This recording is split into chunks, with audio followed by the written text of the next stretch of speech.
When you paint a wall, do you roll it like this?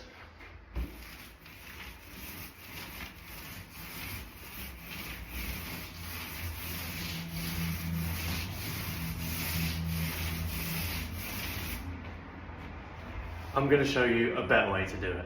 So when you roll a wall like this, first of all it's going to take you forever because you're doing little blocks at a time. Secondly, your arm's probably going to ache after doing half the room. By the end of the room, it's going to be finished. And most importantly, the finish that this is going to give you is not going to look good at all. It's going to dry all patchy because you're doing little patches at a time. So what I'm going to do is I'm going to show you a way to make it easier for yourself and to give you the best finish possible.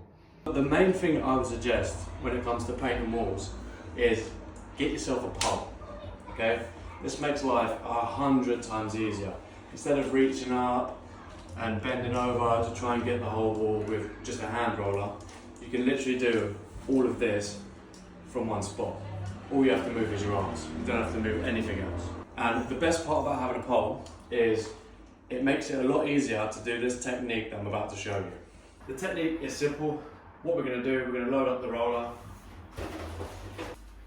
You don't want it completely dripping, but you want enough on it. We're going to start in the middle of the wall. We're going to go up, and we're going to come all the way down. And you're going to do it in long strips like this. You can see I'm not really moving my body, I'm just moving my arms.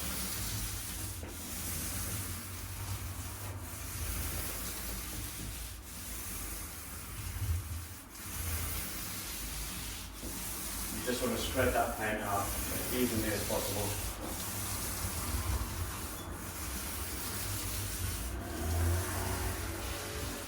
Like so. And as you can see, now that you're done, this is going to dry solid because you're not doing little patches here and there. You're doing full strokes. The whole wall's going to be painted a lot quicker. You're always going to paint onto a wet edge, so it's going to dry in very nice. It's all going to blend. And you're going to have a solid looking wall at the end of it.